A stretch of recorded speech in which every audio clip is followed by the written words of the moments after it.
Sí, sí, ok. Muchas gracias, señora Presidente. Quiero referirme a los actos de ayer y le había tomado la palabra o había hecho mío las palabras de don Pedro Muñoz cuando decimos que en política la palabra se honra. Pero yo creo que también en política tenemos que ser consecuentes. Y yo entiendo la molestia de la gente en las calles, porque sinceramente dos cosas son importantes. A nadie le gusta pagar impuestos. A mí no me gusta pagar impuestos y a mí no me gusta que me suban los impuestos. Y yo comprendo que la gente esté molesta por ese tipo de situaciones, pero también comprendo que la gente esté molesta porque las administraciones han sido despilfarradoras y ahora la solución es cobrar más impuestos. La administración Solís Rivera fue una administración despilfarradora e irresponsable y contribuyó muchísimo a el aumento en el déficit fiscal y la crisis financiera que estamos viviendo. Pero decía don Oscar Arias que no se puede ser mezquino con la historia, y no podemos ser mezquinos con la historia.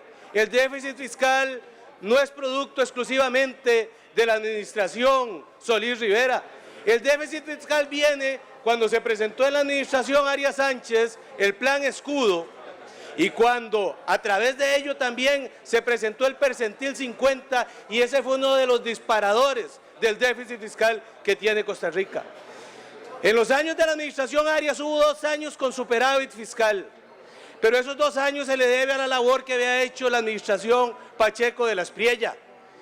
Y si bien es cierto que aquí se critica mucho el déficit fiscal, también es malo tener superávit, porque si el gobierno no sabe en qué gastar esos dineros, sencillamente mejor se lo deja a la empresa privada para que generen desarrollo, generen empleo y generen crecimiento económico. Diputado, voy a interrumpirlo un momento para pedir silencio en el salón de sesiones y que por favor los diputados se incorporen y las diputadas a sus curules para que puedan hacer silencio y poder escuchar su intervención. Muchas gracias, señora Presidente. Tal vez si me reconoce unos segunditos de más por ahí. Perfecto.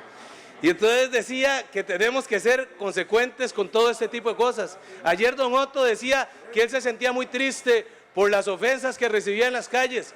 Lamentablemente aquí pagamos justos por pecadores, porque han sido unos los irresponsables y a nosotros nos toca ver cómo arreglamos esto.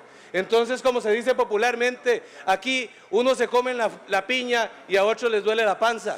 Y ese es el problema que nosotros tenemos que estar enfrentando hoy en día.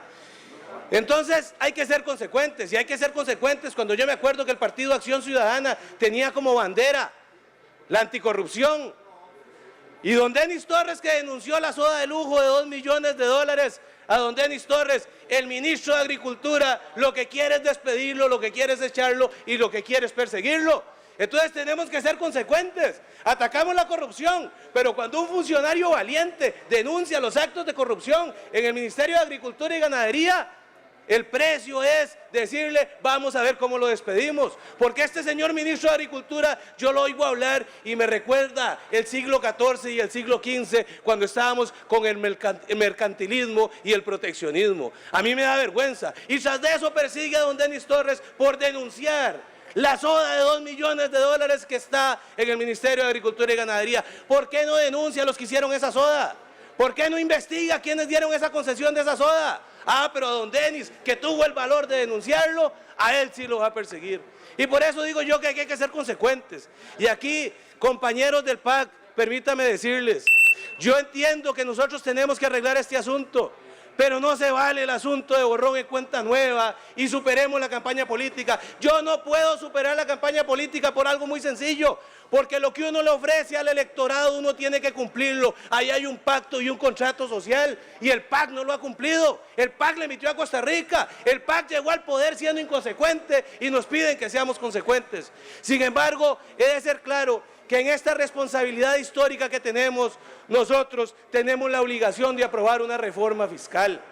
Y si nos ponemos en mesas de diálogos y si nos ponemos a darle largas a esto, el tiempo nos va a ganar y el problema fiscal nos va a superar. Yo no quiero para Costa Rica la crisis de los años 80, en la nefasta administración Carazo Odio, que tenía mucho de odio y que le hizo honor a su segundo apellido, porque el 50% de este país en esa administración terminó siendo pobre. Las medidas que vamos a tomar son medidas de responsabilidad.